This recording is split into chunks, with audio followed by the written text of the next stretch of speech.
We're closing out the 10 most important players to the future of the Buffalo Bills series with my personal ballot and general thoughts on the project today on Locked On Bills.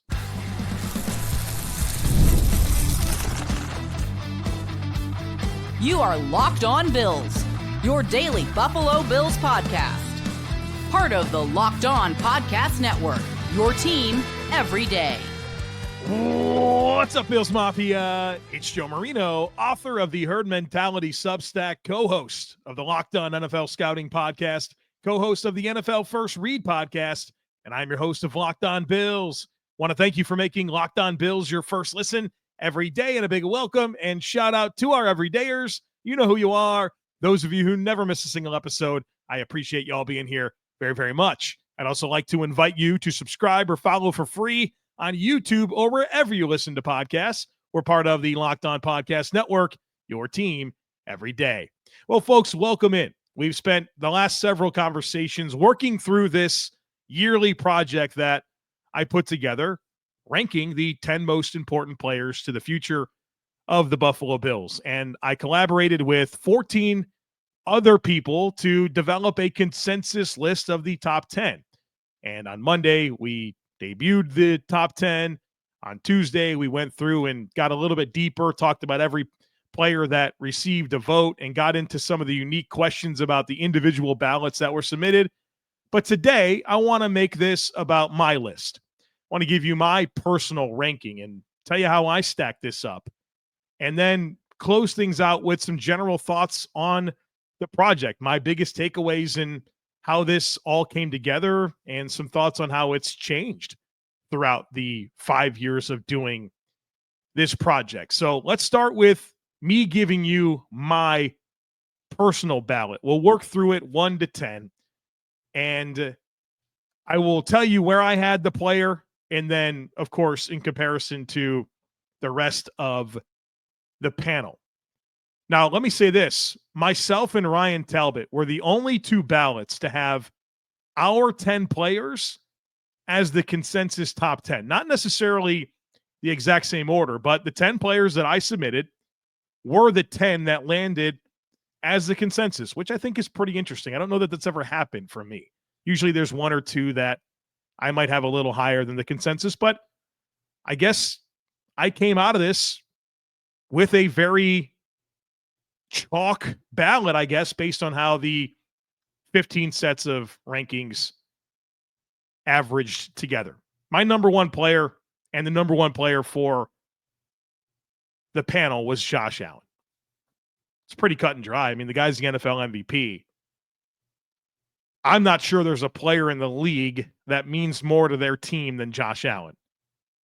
And some people have responded with, well, the list should just be Josh Allen 10 times, or this is really only interesting outside of Josh Allen. Well, you're not wrong about that, but what's exciting about doing this project year over year is building an inventory of data. One day, a very dreaded day is coming where Josh Allen won't be the quarterback of the Bills. And I'm very interested to compare those lists in 10 plus years to now and how it all changes. So, yeah, of course, Josh Allen's number one. That's not interesting. But as the years go on, it will become more and more interesting to see how that quarterback fits in. I don't think you could look across the league right now and say for sure that every team starting quarterback is the number one player. But for the Bills, it obviously is. And I don't need to sit here and tell you about how great Josh Allen is. My number two player is Dion Dawkins. The consensus had him at number 3. I think the world of Dion Dawkins. One of my favorite players in Bills history, and he is just a phenomenal football player. If you missed my conversation with Jerry Ostrowski on Monday's Bills Squad, where we started talking about Dion Dawkins right at about the 28-minute mark, I encourage you to go back and listen to that. It really details how special of a player Dawkins is, how unique of a player Dawkins is. And he's a high-level performer. He's every bit of a top 5 left tackle in the NFL. But what I would say, outside of just the caliber of player that he is, he's a huge part of the identity of the team. Just from the personality perspective and the edge that he plays with and how he talks and how he defends the team. It's very awesome. I love pretty much everything about Dion Dawkins. Number 2 for me. At number 3, I had Greg Rousseau. The consensus had him at number 2. One thing that I'm going to say about Greg Rousseau that you can apply to just about every person in this top 10 is that when the Bills make a sizable contract commitment to you, you become very, very important in terms of how I see it. One of the, what's the word I'm looking for? One of the disappointments of the previous nucleus of the Bills was as the Bills paid a lot of these guys, the contracts didn't age well, and a lot of that was because of injuries. Think about Trey White. Think about Matt Milano. Think about Von Miller. Different players that they paid along the way that didn't deliver a performance worthy of the cap commitment, right? Like the NFL is a limited resource environment. You don't have endless funds. You can only spend so much. And when the team commits $20 million a year to you, you've got to return on that. And so Greg Rousseau as a paid defensive lineman is critically important. Obviously, he's young. He just turned 25 years old. And while he's entering his 5th season, I still think there's more ceiling for Greg Rousseau to develop into. Only 1 year in college really playing on the defensive line. And I already think he's an A-plus run defender, and I think he's a high-end pressure player. He's just not a sack artist. But I think as this team shores up the front, as the team shores up the back 7, I think Greg Rousseau will certainly benefit from that, and I think the sack numbers will go up because the pressure numbers are as good as any defensive end in the league. The run defense is better than most defensive ends in the league. It's can he start to get more sacks? That's what we're looking for, and I have a lot of belief that that can happen. At number 4, I have Spencer Brown. The consensus had him at number 5. Man, how awesome has it been watching the development of Spencer Brown from a guy that I think initially won some people over as a high tools player that came in and gave some life to the offensive line. The run game really took a step when Spencer Brown came in as a rookie. Like 4 weeks into his rookie season, he was a starting right tackle for this team. And they moved Darrell Williams, remember, to right guard. And then as the games went on, the weeks went on, you started to see there's some really up and down tendencies here. He's got to clean up some technique. Now you watch the last 2 years and you're wondering, is this one of the best 5 right tackles in the game? Last season, he definitely was. High-end player in pass pro and in the run game. He pulls and run blocks like Dion Dawkins, but the pass pro is just simply outstanding. He's got typewriter feet. Silky smooth. Unbelievable hands. The technical growth has been off the charts. We knew physically he was gifted. But the technical growth to maximize the physical gifts has just been special. Spencer Brown has really emerged. And that pair of him and Dion Dawkins is a special pair. They're a huge part of foundationally and structurally how the Bills play offense, whether that's the run game or in the pass game. I mean, these guys, like I talked about with Jerry, they don't get any help.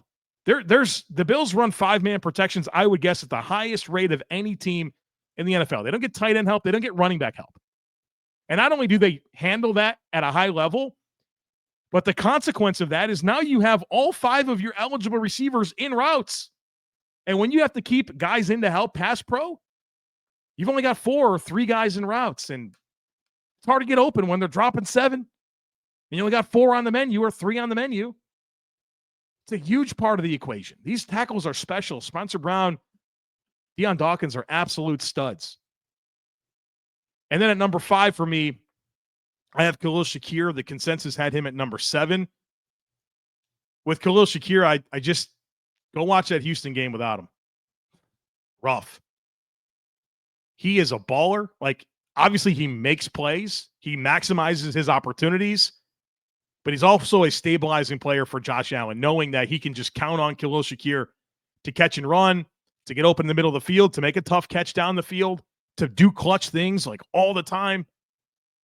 Shakir's a dog. Like, he's the skill player on this team, the offensive skill player on this team that I would be the most nervous about the Bills having to play a game without.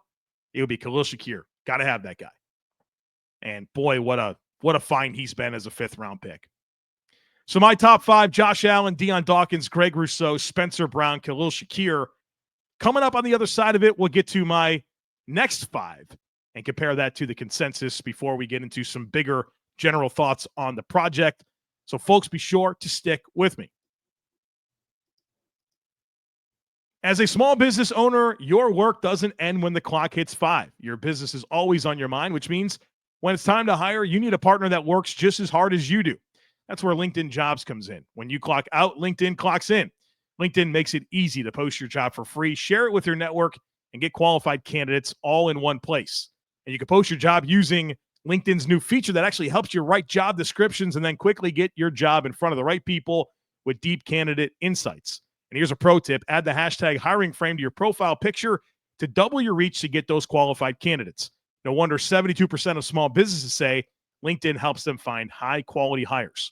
So post your job for free at linkedin.com/LockedOnNFL. That's linkedin.com/LockedOnNFL to post your job for free.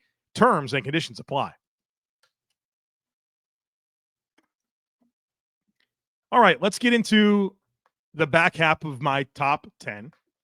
Gave you my first 5 already. At number 6 for me, I have Terrell Bernard. That's also the number 6 player in the consensus rankings. Terrell Bernard fits into the identity of this defense. Splash plays, right? We've talked repeatedly about what this defense is designed to do. It's to get negative plays and turnovers. And Terrell Bernard, that's what he can do. He's got range in coverage, terrific player in coverage, ball skills. He's a good blitzer. I wish they did a little bit more of that last year. You saw him really make an impact as a pressure player in 2023 when McDermott called the defense. He's got the range to get outside the tackles. You've seen him come up with big forced fumbles, fumble recoveries. He can make splash plays. And I don't think he's the best downhill run defender. I don't think he's a very good take-on player in terms of taking on contact, working downhill, deconstructing blocks, and making tackles. But when he can run free and use his range and use his ability to take good angles and play in space, he performs at a high level. And he's a paid player for this team. And he's a guy that obviously it's the splash plays, but he's a quarterback of the defense. He gets everyone lined up. He calls the huddle. It's all important. One of only 2 team captains last year. That was a pretty big deal. The Bills lost, 6 of 8 captains going into 2024? They only named Josh Allen and Terrell Bernard very intentionally as team captains. And he kind of felt and saw the value that he brings to this team. And we'll see what happens next to him. Is this Matt Milano's last year? Is Dorian Williams primed to be the guy in 2026? Will there be another player added? The stabilizing player is going to be Terrell Bernard. And we know how important that linebacker position has been for Sean McDermott's defenses. And Terrell Bernard's a guy that they're firmly committed to. At number 7, I have Christian Benford. The consensus had him at number 4. Christian Benford might be my favorite player on the Bills, not named Josh Allen. Spencer Brown's up there pretty high too, but Christian Benford is just such a phenomenal football player. He's a total technician in everything that he does. But there's a competitive nature with how he executes that I just love. He strains for everything on the field, and he makes opponents earn every inch. Outstanding tackler, sticky in coverage, instinctive in zone, good size, excellent ball skills. The dude's a baller, and they got him on a value deal. And this is a big commitment, right, that the Bills have made to him. And this is what I'm talking about. Like, the Bills paid Trey White. That did not age well. Not because Trey White wasn't a good player to pay and he didn't earn it. He just got hurt, man. Need to see Christian Benford continue to play at the level that he has over the last couple of years, stay healthy, and give this team the impact that they need late in the season from corners. And that's just kind of been the issue, right? Like, whether it's been Trey White, whether it's been Christian Benford, like, these most important corners are just not there when the team needs them at the end of the year. That's got to change. And Christian Benford's the next example of how it can change, but also how it's been a problem. Defense is different when he's on the field. Absolute dog. Stay healthy, help this football team. At number 8, I have Dalton Kincaid, which is exactly where the consensus had Dalton Kincaid. I think I've said too much about Dalton Kincaid already this offseason. It's been like the number one topic. And so I don't want to rehash every conversation that I've already had, but I will say this. Dalton Kincaid is a very skilled football player. Dynamic route runner, dynamic after the catch, terrific ball skills, terrific hands. Him and Josh Allen got to get on the same page to maximize those opportunities that are plainly there in the passing game. And I think it's going to come together. And I think the perception of Dalton Kincaid is going to be very different next year at this time. And what he can offer this team as a middle of the field target, as a seam busting target, as a guy that can work those outbreakers at a high level, really is important when you think about how the Bills want to run the football, the presence of Khalil Shakir in the slot, the physical big-bodied guys in Josh Palmer and Keon Coleman out in the perimeter to kind of dictate terms and force matchups out wide. I mean, Kincaid can eat. He's got to get on the same page with Josh Allen. He's a supremely talented receiving threat that could be an X factor for this team, that could be a mismatch player for this team. We've seen glimpses of it. We're looking for consistency. And I think his upside and ceiling is incredibly high and can mean a ton for this football team. So I have him at number 8. At number 9, I have Ed Oliver. The consensus had him at number 10. And Ed Oliver is a player that the Bills have made a commitment to. He's not like crazy paid relative to some of the other defensive tackles in the league. But it is a commitment, and he's a guy that has that ability to really be a disruptive presence in the middle of the defense and getting that quick pressure on the quarterback and getting that quick penetration to disrupt run plays and allow everyone to kind of rally and flow to the football. There's a lot of things that Ed Oliver does for this team that don't show up on a stat sheet. But he's the guy that can make those types of plays, and it needs to happen at a higher rate of consistency, and it needs to happen more late in the year. And he turned it on a bit last year, obviously phenomenal in 2023. We need Ed to be consistent and be that playmaker and wreak havoc. And I think he's another guy that, similarly to the way I talked about Greg Rousseau, as things are structurally better around him, particularly with the depth of the D-line, a little bit more sure on the back end, that's going to unlock even more playmaking for Ed Oliver. And the Bills need that from him with the commitment they've made in terms of cap dollars. And then at number 10, I have Maxwell Hairston, who the consensus had at number 9. Bills' first-round pick, and obviously he's never played it down in the NFL. But to me, Maxwell Hairston represents a bit of a defensive revolution. Bills went against some of their tendencies in drafting Maxwell Hairston, leaning into aggressive tendencies on the field, leaning into high-end athleticism, right? I think the Bills have kind of obsessed over the floor for a lot of defensive players, where we need to start obsessing over the ceiling and get some guys that, from an athletic perspective, can really make some impact plays, not just because they're smart and know what to do, but they have physical upside that can transcend some of any deficiencies with processing. But I do think that Maxwell Hairston is a very instinctive, smart football player that is aggressive and hunts the ball. And I think he complements Christian Benford in a perfect way. I think they can handle different types of receivers, but most importantly, Maxwell Hairston is going to allow this team to play tighter on the back end. And that doesn't mean necessarily more man coverage, but probably you certainly would want to use that. He can turn and run with anybody. But how he takes the air out of zone and how he squeezes and how he hunts and attacks and triggers, it's pretty exciting. Those ball skills are pretty special. And so I think that he can really be the catalyst for a defensive revolution in Buffalo that's going to change how they play and hopefully change the results when they have to take on Patrick Mahomes in particular, or Joe Burrow in the postseason. And I'm excited to see how that tandem works together. I certainly think it's the best that the Bills have had under Sean McDermott, and probably the best corner tandem the Bills have had in terms of what it can be since, Clements and Winfield. So, yeah, I'm excited about Maxwell Hairston. And because of what he can mean for the trajectory of the defense, I had to put him at number 10. So my final list, Josh Allen 1, Dion Dawkins 2, Greg Rousseau 3, Spencer Brown 4. At 5, Khalil Shakir. At 6, Terrell Bernard. At 7, Christian Benford. At 8, Dalton Kincaid. At 9, Ed Oliver. And at 10, Maxwell Hairston. That's my list, but I want to spend some time here in the next segment reflecting on different thoughts that I've had about the project. Who are the hardest guys for me to leave off? Some of the year-over-year changes as well that I want to highlight. So we'll do all that here in just a moment, so be sure to stick with me.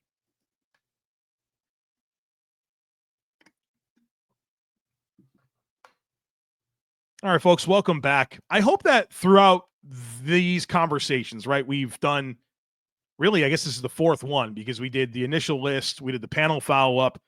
Jerry Ostrowski, Jeremy White, and myself, we dedicated almost the entire Bill Squad show on Monday to this project. I hope that in listening to all these different conversations that you've taken the time to make your own list. It's very thought-provoking. It's maybe you might listen to these conversations and think, why was it like this, or why wasn't this player included? Well, stack your own list together and share it. I'd love to see it. Like, leave a YouTube comment with yours.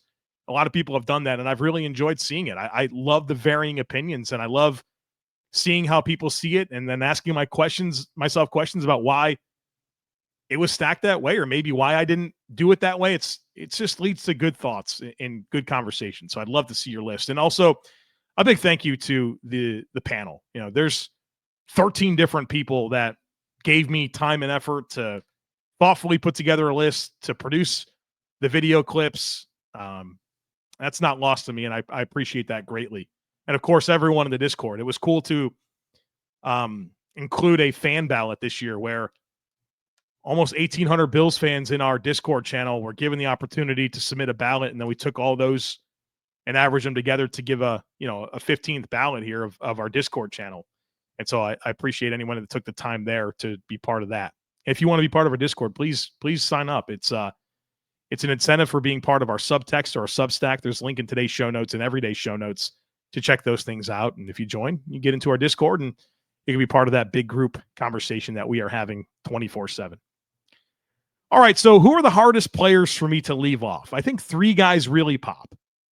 And I could certainly go even more. But these 3 players really stood out to me as, gosh, I hate that I couldn't include them. But there's only 10 spots, so you can only have 10 players. Taron Johnson.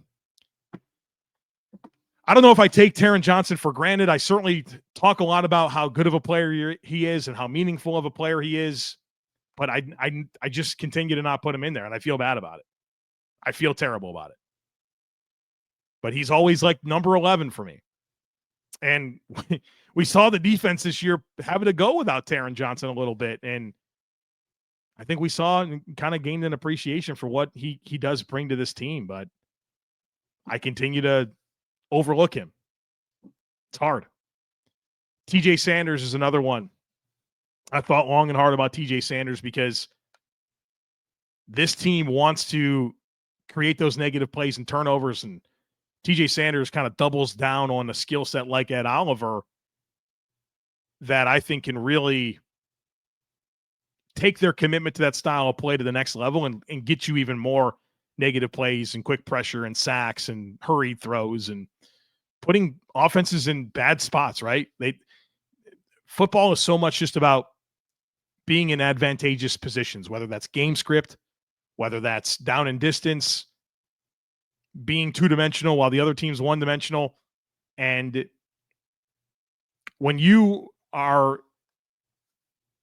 continuously putting the offense that you're facing in challenging situations where they're behind the sticks, the probabilities are just that they're not going to be as successful. They're not going to move the ball as much. They're not going to score as many points.